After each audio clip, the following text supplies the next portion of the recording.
Welcome back to class. This is Introduction to Political Ideas, and I'm Ken Hicks. Over the past several weeks, we've been looking at different ideological perspectives. We began the semester talking a little bit about liberalism and the focus on individual rights. We spoke about conservatism and the idea that we need to conserve and preserve certain communities and or change our ways in order to better protect the communal aspects, the history and language groups and things like that conservatives find valuable. We discussed socialism and the idea that inequality is a moral failing that needs to be addressed, and the different approaches to socialism. And then we have addressed in the last several weeks fascism, which is a hyper-nationalist variant of ideology that basically says individuals don't matter, and that what really matters is the state and the ability of the state to engage in maximizing its power and potential. For the next 2 weeks, we're going to be dealing with liberation ideologies and with the politics of identity. There are a number of kind of arguments related to identity politics that are fairly controversial. I want to be clear that I'm not interested in trying to advance a particular kind of conception of identity. I think all visions of identity are worthy of equal respect and equal consideration. They deserve to be looked at and studied critically and understood. So today we're going to be looking at two kind of aspects of this. We're going to talk generally about the common characteristics that liberation ideologies tend to share. And then we're going to begin our discussion of black liberation, which we'll carry into, to some extent, at least for some portion of the second presentation. So now I'm offering a disclaimer for legal reasons. Nothing in this presentation of the material is intended to create stereotypes, to stigmatize any race, to place blame on one race for racism against another, to assign moral burdens to one race and or to divide individuals or groups along the categories of race. That is not my intent. I am simply presenting the material in the hopes that people will have a better understanding of identity politics, whether you are a member of an identity community or whether you are a member of some other group that is not favorable to identity politics. You should understand where these folks are coming from. So let's jump in. Liberation ideologies, common characteristics. There have been, over the course of the 20th century and really into the 19th century, the emergence of a variety of ideologies that include the word liberation, and that they tend to share several important similarities. So in one sense, it's important to recognize that identity itself is a highly malleable concept. We use language, we use our outward appearance to project certain ideas about ourselves onto the world. And to some extent, this can be a highly individualized view. Some people resort to tattoos or piercings to try and express their sense of identity. But we're really referring to kind of group identities that emerged, again, where liberation is sort of the modifier of that ideology. There were a variety of movements over the course of the 20th century that accelerated during the 1960s. There are a number of distinctive arguments aimed at distinctive audiences. And again, that's an important aspect of kind of liberation movements. And so we have to first and foremost recognize this distinction between liberty and liberation. In basic terms, the idea of liberty is individual in nature. In other words, when you say I am at liberty, it means as an individual, I have freedom to take up a different task or to speak to another person. So liberty refers again to that absence of restraint that an individual, kind of perceives on a moment-to-moment basis. Liberation is clearly employed by these ideologies in a collective sense. Thus, black liberation is clearly a call for the liberation of blacks. Women's liberation seeks the liberation of women. Gay liberation advocates for the liberation of members of the LGBTQ plus community, and so on. And so the point of all these different liberation movements is that in some sense, these communities are denied liberties, civil liberties, in important ways. And this also draws on this connection between, in American culture and parlance, the distinction between civil liberties and civil rights, okay? A civil liberty, these are those things that are protected under the first 10 amendments to the Constitution, to the Bill of Rights, to some extent implied things within the corporation of the Constitution itself regarding legal freedoms, freedom of habeas corpus and whatnot. But the First Amendment civil liberties really refer to things like freedom of religious expression, freedom of speech, freedom of the press, freedom of assembly, freedom of movement, which is implied in a number of ways, freedom from arbitrary intrusion into our private realms with the Fourth Amendment's forbidding of people just knocking down your door and invading your privacy. Those constitute those constellation of individual rights that we are supposed to collectively have as Americans. Civil rights reflects the 14th Amendment's guarantees both of equal protection and due process under the law, and civil rights presumes that people have been denied those civil liberties that we often take for granted. And these are often group claims. And so, a lot of the controversies that surround identity politics involve this important distinction between civil liberties and civil rights. And it's, again, this idea that as people, as a group of people, as a black American, a person is being denied equal behavior, equal treatment, equal respect, equal dignity. So that's an important aspect of what we're going to be talking about over the next 2 weeks. There's also, within the parlance of liberation, there is also a distinction between liberation and emancipation.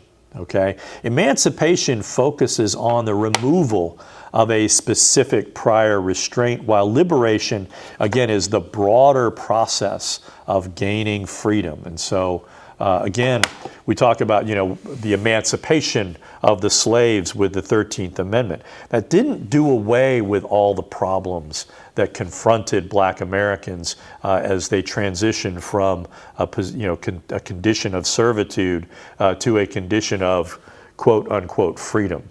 Right? Liberation involves the removal of all those informal restraints to liberty that blacks continued to struggle under really to this day.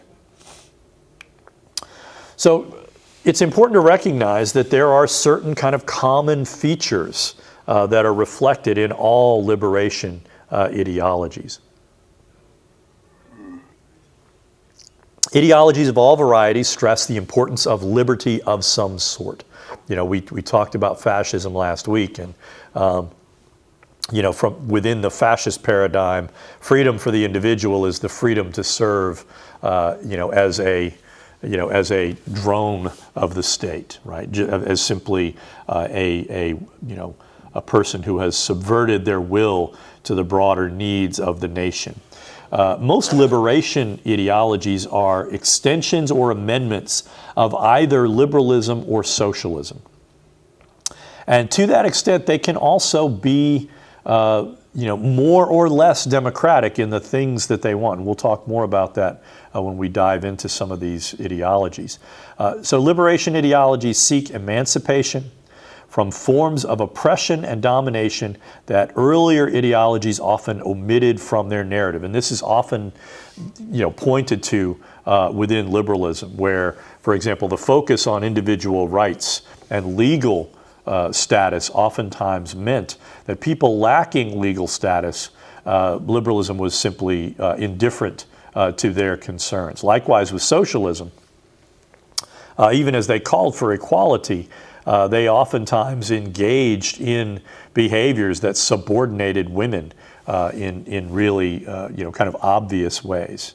And so liberation ideologies advocate oftentimes novel strategies for overcoming oppression. We'll learn more about over the next couple of weeks. One of the first common features of liberation ideologies is that there is an audience. All liberation ideologies target a particular audience, and oftentimes that audience is going to be members of their own community. Identity forms an essential aspect of liberation ideologies' appeal. Some aspect of identity, be it race, gender, ethnicity, sexual orientation, cultural membership, they all form some essential aspect of the self from a liberation ideology perspective. And so there are important political implications to the idea of identity, right? One important aspect of identity politics is the concept of linked fate, which refers to the sense in which members of an identity group strongly believe their individual life chances are connected to the fate of their group's collective condition. So linked fate contributes both to group solidarity and to greater cohesiveness.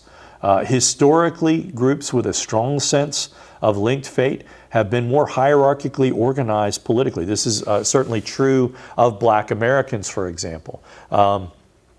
Leaders within the Black community are far more likely to get people to listen to them and to march kind of in lockstep than members of more highly individuated groups. For example, in 2020, Joe Biden was doing very poorly in the presidential nomination contests until he won the South Carolina primary. And important to that was James Clyburn, who was a senior member of the House of Representatives, been a member of the leadership for many years, and a lion of the Black caucus. And he reached out and basically endorsed Joe Biden. And of course, in South Carolina, in a Democratic primary, the Black vote is a huge portion of the primary vote. And so Biden won that contest and then ultimately cruised to the nomination. And so that kind of gives you this sense in which, James Clyburn, a leader of the Black community, was able to deliver the votes of his community to a person who was not a member of that community. There's another important aspect of identity politics is that there tends to be a kind of an alliance implication to it very often. And that is the sense in which, if you are a Black, if you are a Hispanic, an Asian American person, if you are a member of the LGBTQ plus community, you understand that even getting, near unanimous group solidarity, you don't form a majority in and of yourself.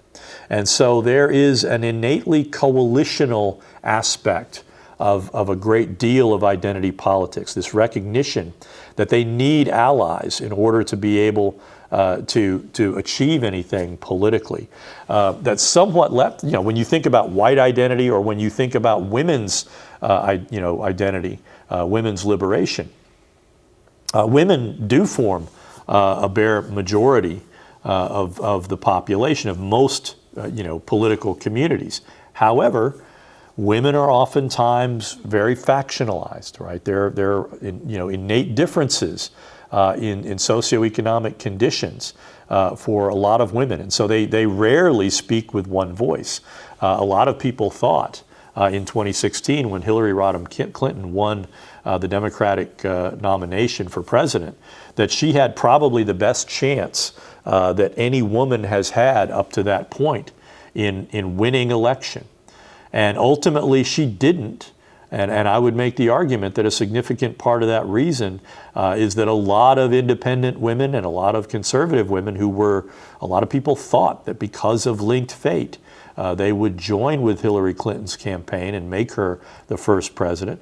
That didn't happen, and in large part because many independent women and many conservative women did not want the first American president to be Hillary Rodham Clinton, because they had, Hillary Rodham Clinton had a long political record, her long association with Bill Clinton, who is despised among many, independent and conservative Americans. And so that was an instance where linked fate simply didn't turn out, because women don't share the same sense of linked fate that you would see within the black community. Another common feature of identity, of liberation ideologies is the positing of oppression. That all liberation ideologies argue that there are groups of people who are being systematically mistreated. And of course, if you want to look for a definition, oppression refers to tools used by some people to oppress people designated as somehow not in the majority, not part of the in group. Those tools can include formal laws or informal language that is designed to press down others. Examples include the idea of patriarchy, which is an important element of women's liberation, or heterosexism, which is very commonly invoked among members of the LGBTQ+ community. Another very important feature is the idea of liberation. That, again, a part of the purpose, the program, if you will, of liberation ideologies is to emancipate members of a given group from those external sources of oppression. So liberation also implies liberation from internal sources of oppression, again, that are often implicitly internalized by members of an oppressed group. This is, again, recognition of the reality that oppression often enforces acquiescence as the price for survival for many groups of people. And so there is always a kind of game being played within members of a community. Dare I risk seeking emancipation from these systems of oppression that have, yes, oppressed me, but have also suffered me to live? And what are the consequences of going against those modes of oppression? And again, that this is a reflection of the belief that domination and oppression imposes a kind of false consciousness on the oppressed person. And this reflects sort of, kind of a Marxian sense, the way Marx used, if you'll recall our conversations about Karl Marx, that Marx believed that workers were kind of imbued with this sense of false consciousness by capitalism. The same kind of argument is deployed by liberation ideologies to suggest that the oppressed themselves are victims of false consciousness. Another common feature is the need for consciousness raising. Again, the sense in which advocates of a particular liberation ideology want to cultivate a sense of community for the oppressed, that there is strength in numbers. Again, there are many forms that self-victimization may take. For example, a black person may internalize the stereotype that black people are intellectually inferior, or a woman may accept the stereotype that women are too emotional for positions of responsibility. Liberation ideologies all attempt to facilitate members of their identity communities' emancipation from their own sense of inadequacy. So liberation ideology believes that there is power in community, that when we support one another, we are more likely to come to a realistic appraisal of what we're capable of individually. We're better able to identify our aspirations and to pursue them and to sustain that pursuit, because oftentimes forming the desire is easy enough. but pursuing it. And I can tell you, as someone, who for many years I did not think I was that smart because of, I am dyslexic, and it took me a long time to, become academically, competent enough to believe that I could achieve my aspiration and seek degrees in necessary to teach at the collegiate level. A fifth common feature is that in fact, oppression doesn't exist as a one aspect phenomenon. The aim of liberation ideologies is to identify, criticize, and transform systems and structures of oppression. Liberation ideologies, want to break. I can't remember whether it was William Blake or one of these guys that talked about the mind-forged manacles that, again, do as much to, kind of inhibit our own aspirations as the actual formal levers of coercion do. State laws that have criminalized teaching this aspect of liberation ideology. This is one of those things where, again, this aspect of liberation ideology is part of the thing that they're talking about with, for example, here in Oklahoma, the state law that says you can't say anything that might make another person feel bad about themselves. And I get that, but at the same time, this is an important aspect of what liberation ideologies are basically arguing. And whether you accept that as valid or not, it is a reasonable potentiality that we have to explore. So let's jump into our first kind of manifestation of liberation, and that is black liberation. There is a broad array of historical movements dedicated to the removal of obstacles to the freedom, and again, equal dignity and equal recognition of black people.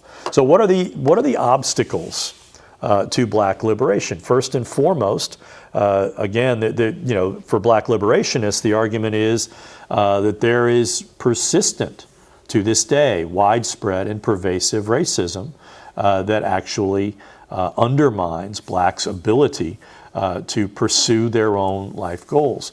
There is also the idea of, that the ideas promulgated under scientific racism that simply, that were posited in fascist ideology and that are oftentimes cited to basically simply declare that black people lack the intellectual foundation for civilization, if you listen to Arthur de Gobineau. And then you, of course, have 3 centuries in this country of oppression as being treated as mere property, which was, again, the kind of legacy of Southern culture and the conviction that slaves could be used to produce mass crops like cotton and sugar and tobacco. So let's take a closer look at how blacks who were enslaved viewed their condition. And this is an excerpt from an article by Frederick Douglass, and the title of it is "What to the Slave is the 4th of July?" And if you look at this, slide, it's a picture of or a photograph of, or lithograph maybe, of Frederick Douglass, who lived from 1818 to 1895. He escaped slavery in Maryland at the age of 20. He wrote several autobiographies describing his struggle to become free. And he became a leader of the abolitionist movement in Massachusetts. And in 1854, he published this essay in his own newspaper, which was an emancipationist newspaper called the North Star. And so he begins, why am I called to speak? And what have I to do with your national independence? Do the principles embodied in the Declaration of Independence apply to me and to my kind? And he responds, would to God, both for your sakes and ours, that an affirmative answer could truthfully be returned. And so again, he's pointing out and he is emphasizing the extent to which, as a black person, he is separate He is politically and socially bifurcated from the rest of Americans.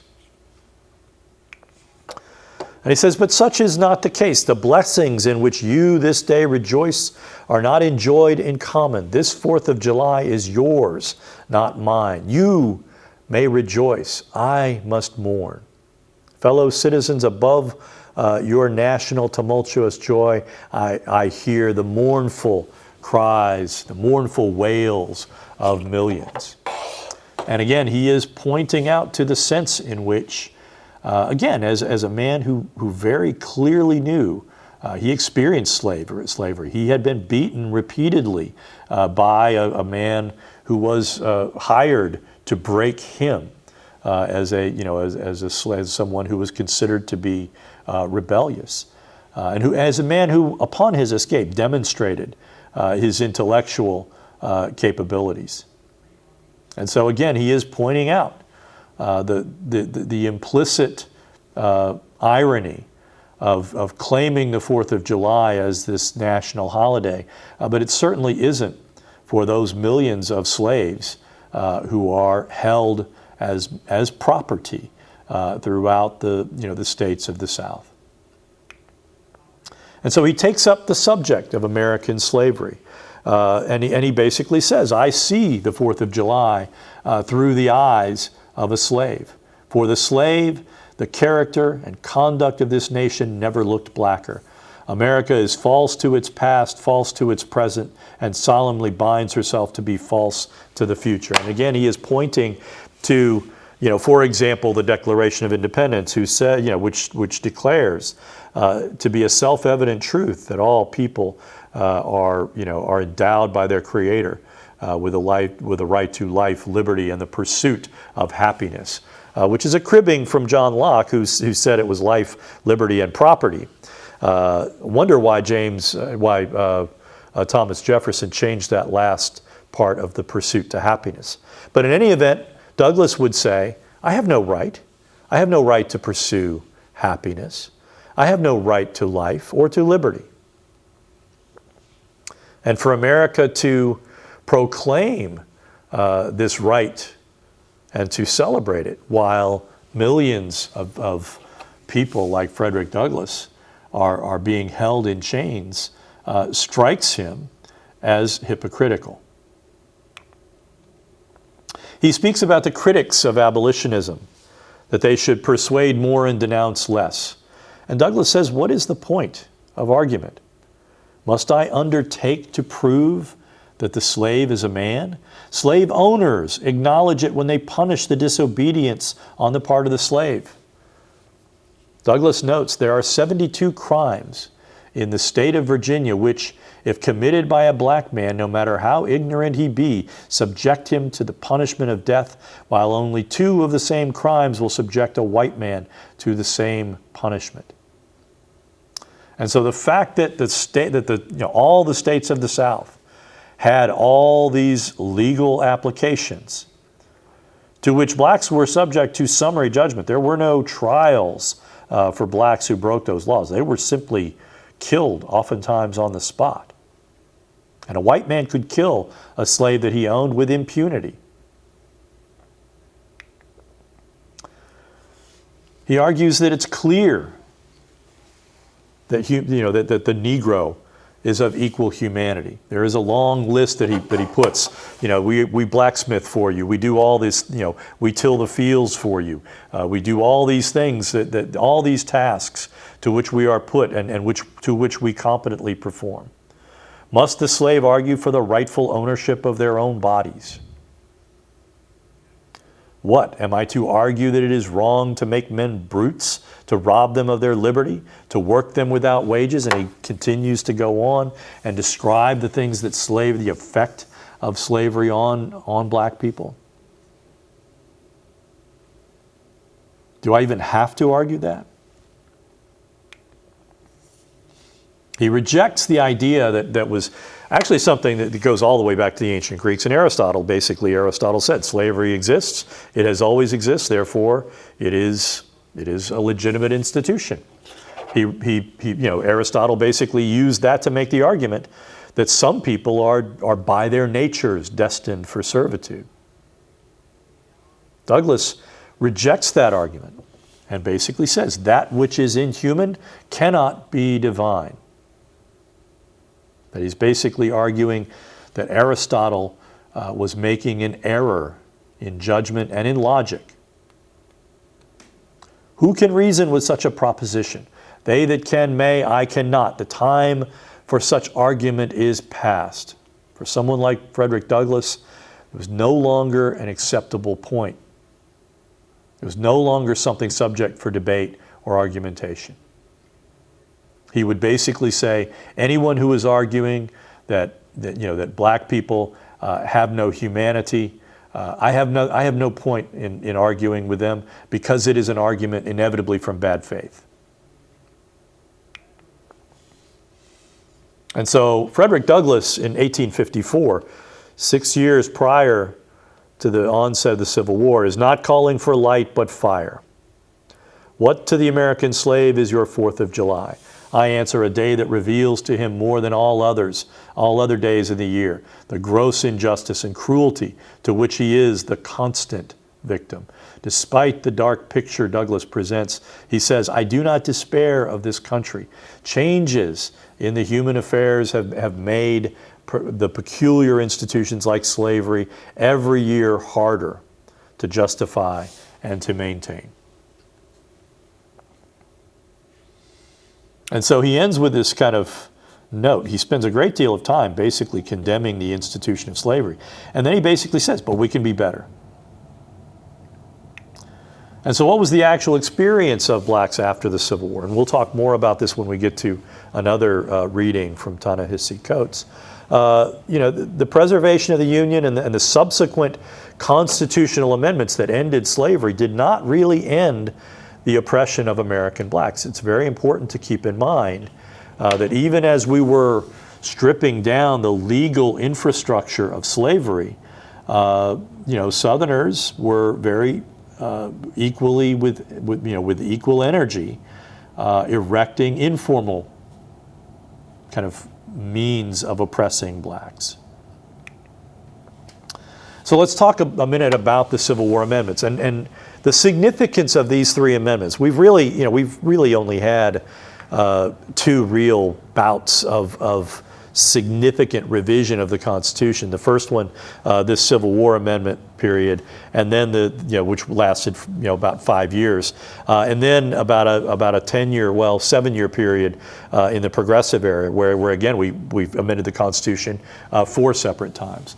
But the first 3 of these significant amendments, the 13th Amendment, 14th, and 15th Amendments, effectively set the American Constitution on the path to establishing a democratic regime. And so the 13th Amendment does away with chattel slavery and with all forms of involuntary servitude. So not only is the institution of slavery rendered illegal, and that overwrites significant portions of the Constitution, especially the 3/5 compromise, it also kind of conditions how we treat people who we are imprisoning for crimes. You cannot use them as slave labor. That is legally barred by the 13th Amendment. You have to pay them at least some nominal fee for their, if you're going to put them to work. The 14th Amendment, in my government class, I basically say the 14th Amendment is up there as one of the most significant revisions of the Constitution, because it basically says that citizens are not simply citizens of the states, they are also citizens of the United States, and they are subject, they have to be treated with both equal protection and due process under the laws. And so the 14th Amendment effectively revises American federalism, the idea of shared sovereignty between the federal government and the states. It basically says the federal government can prevent states from discriminating against its citizens. And that was, again, a recognition that the Civil Rights Acts, I can't remember which one it was, that had been passed was simply not being respected by the southern states. They were simply saying, you guys have no control over us. Barron versus Baltimore demonstrates that we have sovereignty over how we treat our citizens. And so the 14th Amendment really, in a legal sense, is a huge revision of our Constitution. And then the 15th Amendment extends the voting rights, the right to vote to African males. It does not give the right to vote to women. And that, again, that's another thing. It had passed in 1870. It wouldn't be revised to where women got the right to vote until 1919 with the ratification, or till 1920 with the ratification of the 19th Amendment. So again, you have this idea that Reconstruction, the 10 or 12, 14-year period where the Union armies are effectively occupying the southern states. Reconstruction was intended to uproot white supremacy as the kind of governing mode for the southern states. And ultimately it failed. Okay? That simply occupying those states, the southern political elites simply bided their time, and they worked their political will as much as they could. They very, very quickly were able to force the return of voting rights to everyone who served in the Confederacy. And they very quickly began doing whatever they could do legally and illegally to force blacks back out of politics. And so they used black codes. They would use grandfather clauses, poll taxes, literacy tests, whatever they could do to deny the right to vote to sufficient numbers of blacks that they lacked the voting strength to actually impact elections. And then they also used the informal politics of Jim Crow to enforce a system of segregation, which many blacks described as slavery by another name. And of course, one of the things that happened was you had one of the early diasporas where blacks left. Many of them went up into northern cities right after the Civil War. Many of them ended up in the District of Columbia. But many of them stayed and were compelled to stay. And Southern whites were very quickly able to create what was known as the sharecropping system, which gave blacks tiny plots of land but compelled them to repay rent in return in such a way that they never had sufficient land to grow sufficient crops to own the land in their own right. And so they were constantly at the will of the people, the white owners, former slaveholders who owned the land. And the price for dissent in this period from 1870 until well into the 20th century was again overt violence and oppression. Blacks viewed as being disruptive or uppity, if you will, could be subject to beatings or lynchings by the Ku Klux Klan. The Ku Klux Klan was a paramilitary organization that originated in the states of the former Confederacy. Many of its leaders were former officers in the Confederate Army. Nathan Bedford Forrest was its first leader. And there was this sense in which, for the most part, the Ku Klux Klan was being drawn from the working class whites. And their job was basically to act on the orders of the white citizenship councils that basically ran many local areas and ultimately controlled much of the state governments. And so black men were subject to arbitrary arrest and often compelled to engage in forced labor on local cotton, sugar, or tobacco farms. Again, black liberation advocates argue that the large percentage of incarcerated blacks today is a contemporary manifestation of voter suppression, that state criminal laws are being deployed to deny blacks a political voice. And it's important to keep in mind, many states of the former Confederacy have felon disfranchisement laws, which basically says if you have been convicted of a felony, you lose your right to vote, in many instances permanently. And so the period from 1954 to around 1968 reflects a period of incredible advances in the legal attacks on the system of segregation, Jim Crow, that emerged in the aftermath of the Civil War. Dramatic legal and legislative gains in this period. The first and among the most dramatic being Brown versus Board of Education, where the Supreme Court held that segregated schools were a violation of the Equal Protection Clause. And again, reflected the idea that public education has to be available to everyone, and it has to be of equal quality. And this subsequently compelled the ideas of forced integration that antagonized many whites and that led to much of the present hostility to public education that many conservative Americans feel. And I will say there are two reasons why the typical conservative American, this is the origin point, they might not actually say it, why they don't like public education. One being the original purpose of public education was to help very quickly acculturate immigrants into the workforce. And the second being it was designed to help lower income blacks, whites, and immigrants to, again, get access, get the tools necessary to become a productive member of society. Another almost equally significant law is the passage of the Civil Rights Act in 1964 and the Voting Rights Act in 1965.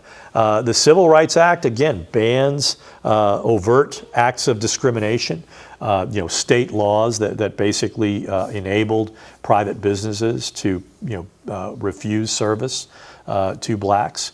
The idea that public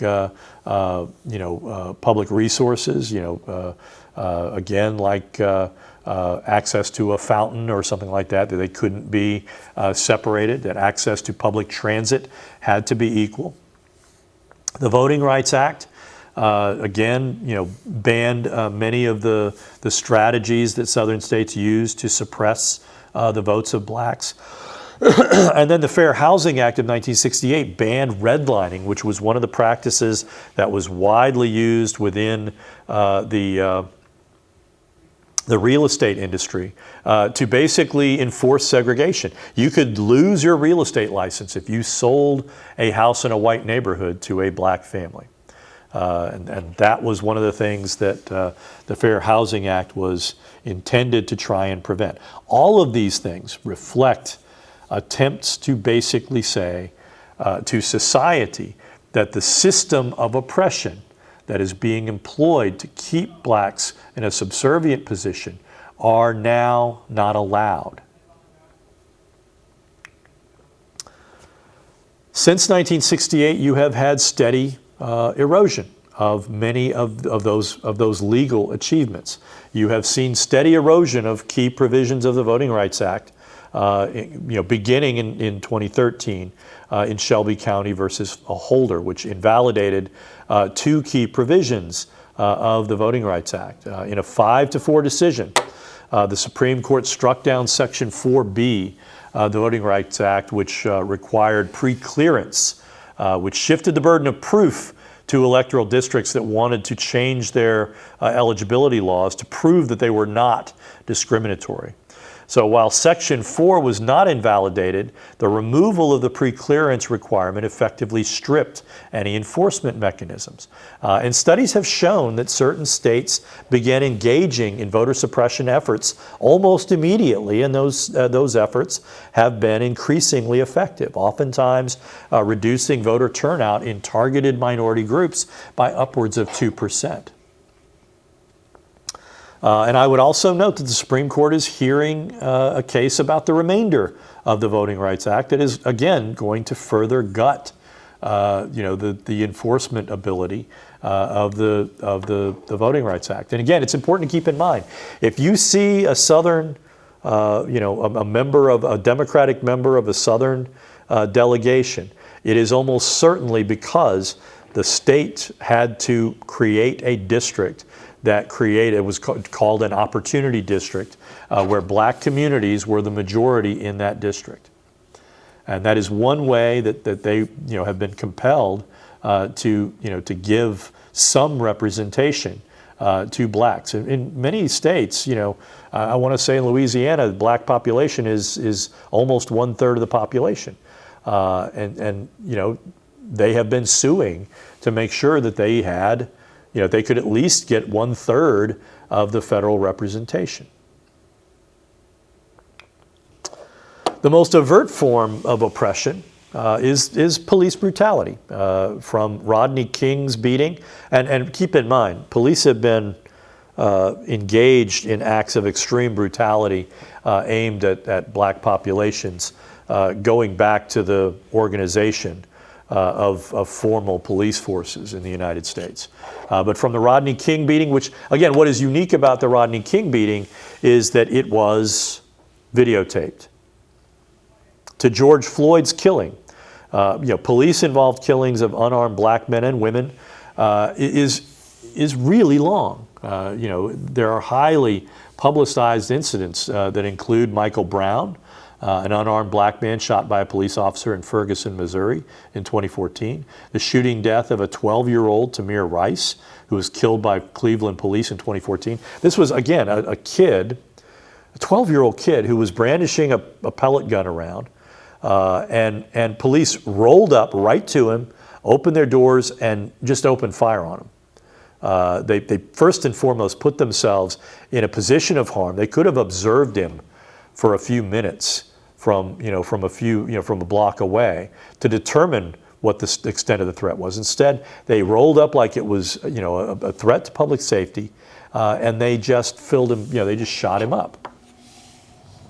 The killing of Terrence Crutcher by Tulsa police officer Betty Jo Shelby in 2016. The killing of Breonna Taylor, who was killed by a stray shot from police on a no-knock police raid of her apartment in Louisville, Kentucky in 2020. And George Floyd, who died as a result of a police officer kneeling on his neck for over 9 minutes in Minneapolis, Minnesota in 2020. This has given rise to anti-police brutality movements such as Black Lives Matter. And it really reflects the problem of both over and under policing, and that there are two dimensions to the problem that black communities experience with regard to policing. The one is over policing, where they feel like members of their community are being targeted far more aggressively for minor crimes than a white person in a similar circumstance. But there is also the phenomenon of under-policing, where police patrols are rare in what are considered to be dangerous neighborhoods, and where response times in those neighborhoods are oftentimes extraordinarily long.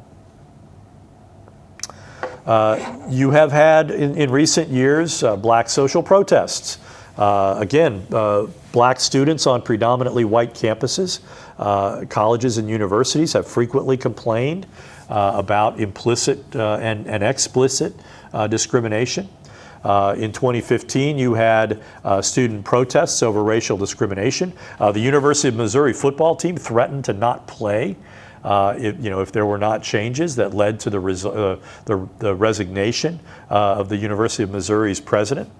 And then, of course, you had the Colin Kaepernick situation. Kaepernick initially, and it's important to do a little backstory on this, okay? So initially, teams didn't go out onto the field until after the national anthem was played. And in fact, the national anthem was not typically played in most professional stadiums prior to a football game. That is a phenomenon directly related to the 9/11 attacks. That's when they began always showing, and that's also when they began telling the people, the football players, to go up and line up and put their hands across their, in a display of what I would argue is coerced patriotism, or kind of social pressure patriotism. Kaepernick, who was socially active, said he didn't want to do that. So for a while he was sitting on the bench during the national anthem. And then, he spoke to a veteran who told him that he thought him sitting on the bench was disrespectful, and that it would be more respectful to kneel during the playing of the national anthem as a way of protesting, the ongoing abuses of police against members of the black community. This became part of the culture wars, and Donald Trump very quickly capitalized on it and denounced black athletes and called for them to be fired. And again, Colin Kaepernick lost his career as a result of his social activism. He played in a Super Bowl.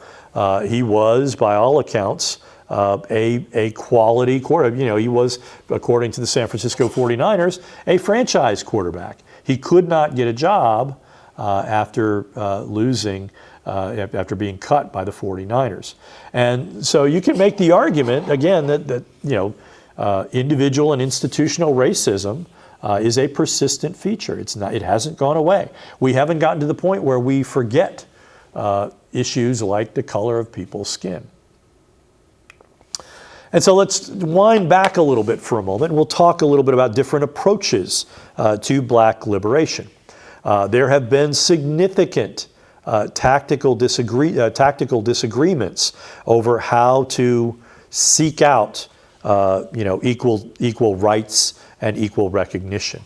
On the one hand, you have what we might describe as the integrationist or assimilationist approach. And on the other hand, you have the separatist nationalist approach. The initial division really was between Booker T. Washington and W.E.B. Du Bois, who, again, these are early 20th century figures. Du Bois, of course, lived to 1963 and was a very consequential member of the black liberation movement.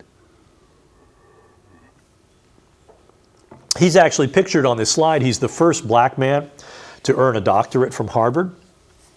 He was a leader of the Niagara Movement, founded in 1905 to pursue civil rights and equal representation for blacks. Du Bois was also a founding member of the National Association for the Advancement of Colored People, which would pursue legal pathways to political equality. Du Bois and Booker T. Washington debated the best approach to overcoming racism. For Washington, the best strategy was to pursue black self-sufficiency, racial solidarity, and above all, a quietist approach to addressing racial discrimination. His belief was that if you simply demonstrated black competency and black success, that would do more to break down the barriers to equal recognition than anything else. Du Bois, in contrast, argued for the establishment of a small black intellectual elite, the talented 10th, to provide leadership for legal challenges to the institutional foundations of racism. Du Bois believed that racism was not simply going to disappear, that it would have to be confronted and it would have to be defeated. From there, the integrationist approach really, again, you have a variety of different approaches. The integrationist idea is to advocate for the full assimilation and integration of blacks into American society. The argument of the integrationists is that the pathway to liberation requires the removal of barriers to black participation in social, economic, and political life. This is essentially a liberal focus on individual rights. And when you think about Martin Luther King's "I Have a Dream" speech, it is distinctively liberal in its tone. I have a dream that black and white children will be treated the same. That we'll all have the same ability. That we'll all be seen as equally valid, right? And so the black integrationist approach to freedom is that the agent are black people, The obstacle are racist laws and discrimination, and the goal is equal opportunity, equality of opportunity, and full citizenship, of equal recognition. The separatist approach is basically an argument that integration is not going to be the solution. The priority must be to cultivate racial pride, which is something that Booker T. Washington talked about as well, and economic self-sufficiency. But it's also the need for blacks to recognize their membership in a distinct community. Some have gone farther in arguing for separatism. A key argument there were the black nationalists led by a guy named Marcus Garvey, who was a Jamaican-born black nationalist who advocated Garveyism, a variant of black nationalism that rejected assimilationist approaches to black liberation. Garvey specifically argued that European American populations would never tolerate the social integrations of blacks as advocated by assimilationists like Washington and Du Bois. He basically criticized interracial marriage. He called for the establishment of an American black-governed nation in Africa, which Liberia already was established that way. He wanted to revive that to some extent. Others have called for a nation within a nation separatist approach, carving out some area within a state and basically insisting on self-governance.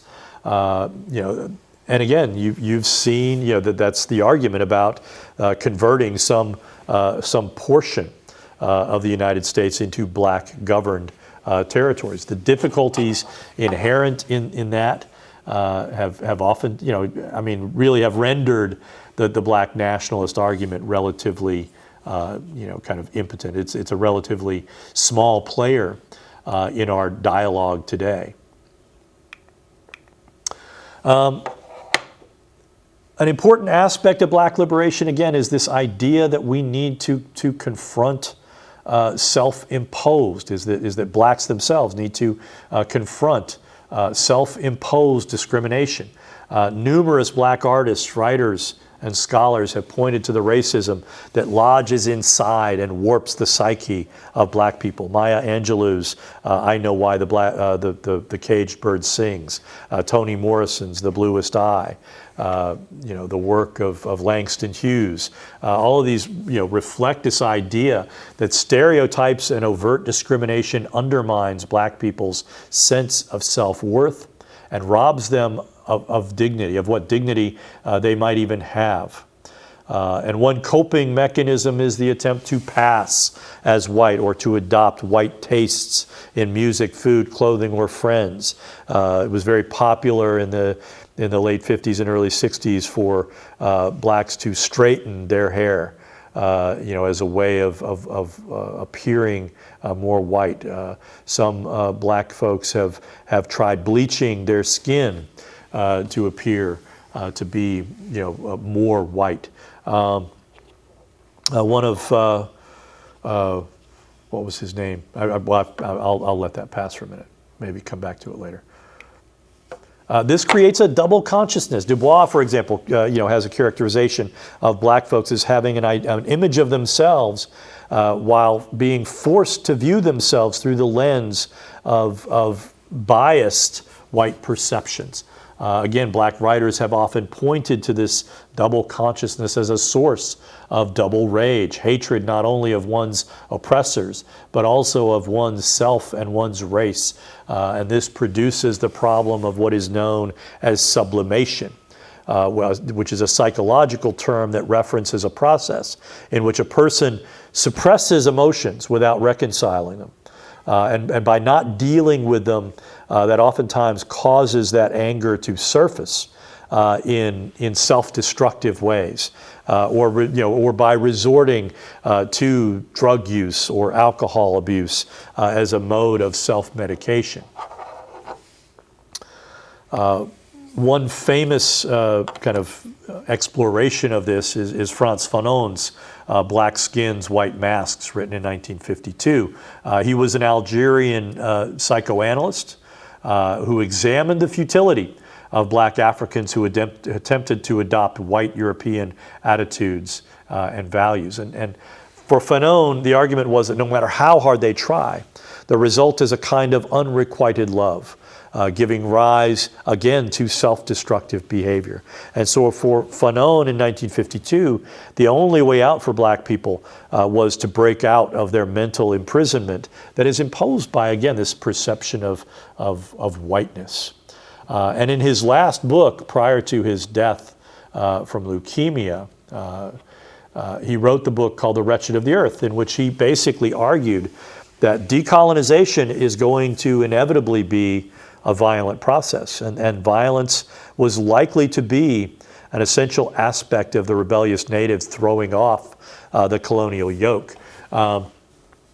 Needless to say, this was viewed in 1961 as deeply, as basically advocating violence. Fanon's argument, which, I mean, I've read The Wretched of the Earth several times, it's a little bit more nuanced than that. But he was basically arguing that violence could be a kind of way of appropriating and emancipating oneself from European cultural dominance. I think it's an argument that has a lot of vulnerabilities that you have to be aware of. So strategies of consciousness raising, there have been a number of arguments, again, surrounding this, and again, one of them being the argument that we need to recover black history, that we need to write the black experience into our history of the United States, that we need to add the narrative of black struggle to the tapestry of American history. This has also been manifested. You see the rise of black studies departments in many universities. And you also have specific movements, the Black is Beautiful movement of the 1960s and the 1970s. And then, more recently, you have the controversies surrounding the 1619 Project. This was a project kind of sponsored by the New York Times and a number of black scholars. And it reflects this idea that 1619, which was when the first colonists brought slaves to the New World, represented the real founding of America, and that we need to understand, the experience of America and the consequences. You can't understand really what happened in America without understanding how the institution of slavery contributed to all these historical events.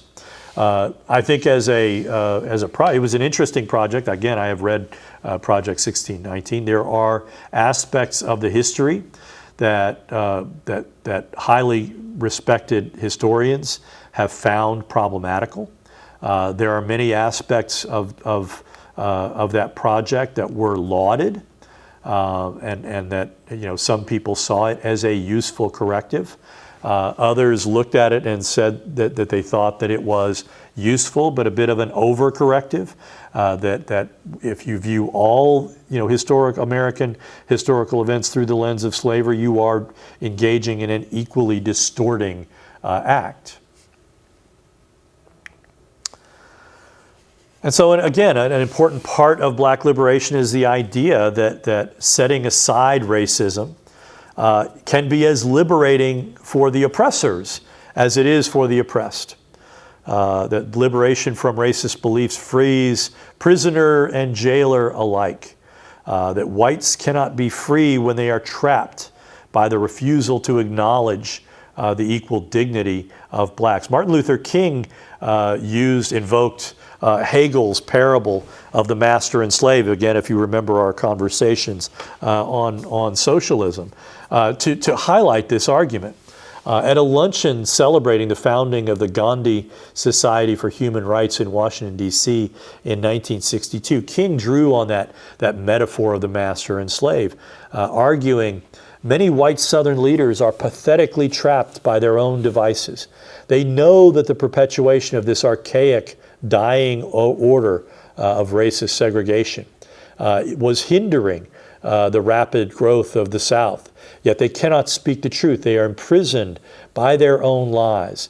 It is history's wry paradox that when Negroes win the struggle to be free, those who have held them down will themselves be freed for the first time. In a similar vein, then President Barack Obama issued a eulogy of Nelson Mandela upon his death, invoking the spirit of Ubuntu, where Obama, again, in addition to praising Mandela for freeing, again, not just the prisoner but the jailer, invoked the African philosophy of Ubuntu, which centered on the belief, I am because we are, which espouses a communal ethic of interconnectedness, of common humanity, and of social responsibility.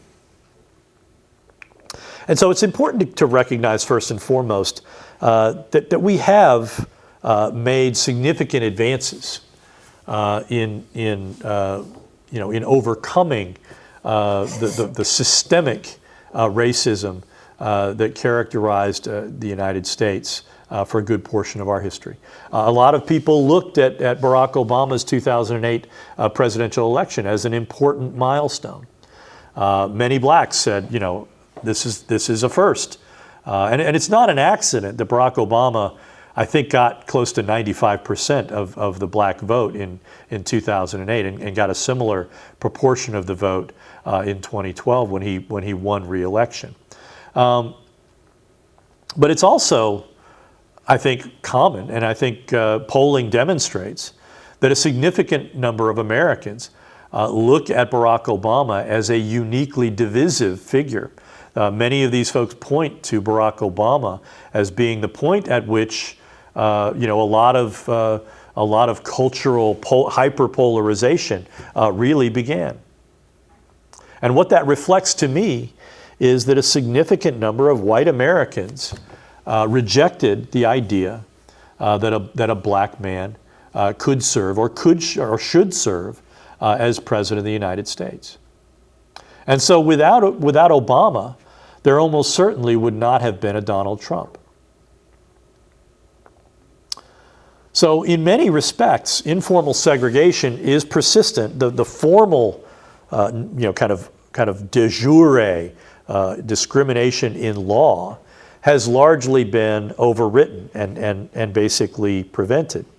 But in many ways, conditions have improved to an astonishing extent over a short period of time. And the example of that is the issue of interracial marriage. In 1952, 30 of the 48 states made it a crime for black and white couples to get married. These anti-miscegenation laws persisted until 3 years after passage of the 1964 Civil Rights Act.